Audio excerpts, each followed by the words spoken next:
திருப்பத்தூர் மாவட்டம் நாற்றம்பள்ளி அருகே நகைக்கடையில் நகை வாங்குவது போல நடித்து கடை உரிமையாளரின் மகனை நூதன முறையில் ஏமாற்றி 79 கிராம் நகைகளை கொள்ளையடித்து சென்ற பெண் போலீசாரிடம் வசமாக சிக்கியுள்ளார்.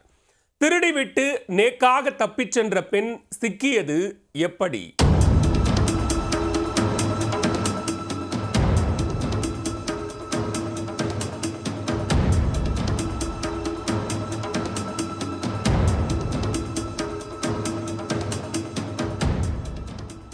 நகைக்கடையில் உரிமையாளரின் கண் முன்னாலேயே ஜிக்ஜாக் வேலை காட்டி நகையை ஆட்டையை போடும் கில்லாடி பெண்ணின் தில்லாலங்கடி காட்சிகள்தான் இவை.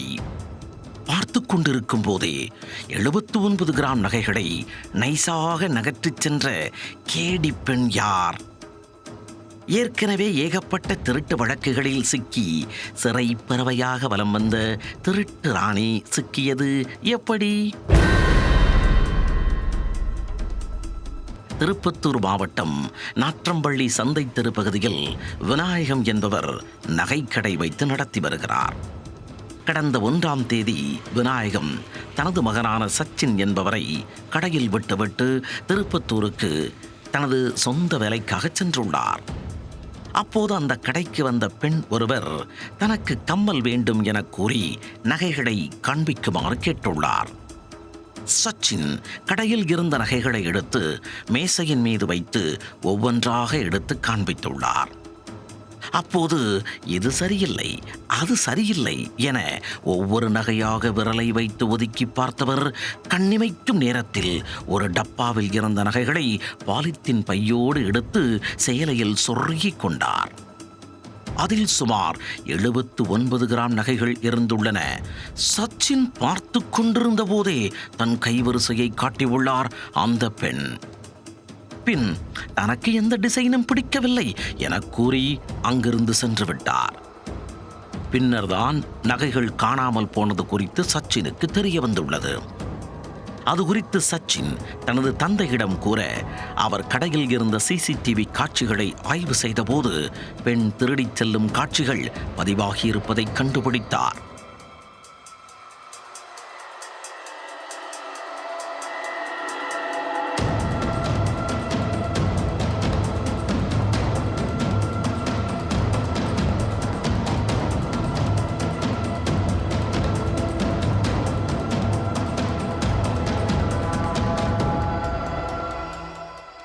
இந்த திருட்டு சம்பவம் குறித்து நாற்றம்பள்ளி காவல் நிலையத்தில் புகார் அளிக்க போலீசார் வழக்கு பதிவு செய்து அந்த பெண்ணை தேடி வந்தனர். சிசிடிவி காட்சிகளை வைத்து விசாரணை நடத்தியதில் அந்த பெண் வீராங்குப்பம் பகுதியைச் சேர்ந்த பிரபல திருட்டு ராணி கவிதா என்கின்ற நேத்ரா என்பது தெரிய வந்தது. அவரை பிடித்து விசாரித்த போது நகைகளை கொள்ளையடித்துச் சென்றதை ஒப்புக்கொண்டார். இவர் மீது தருமபுரி, கிருஷ்ணகிரி, ஓசூர் உள்ளிட்ட பகுதிகளில் 4 திருட்டு வழக்குகள் நிலுவையில் இருப்பதும் தெரியவந்துள்ளது. அதன் பிறகு கொள்ளையடிக்கப்பட்ட நகைகளை மீட்ட போலீசார் அவர் மீது வழக்கு பதிவு செய்து நீதிமன்றத்தில் ஆஜர்படுத்தி சிறையில் அடைத்தனர்.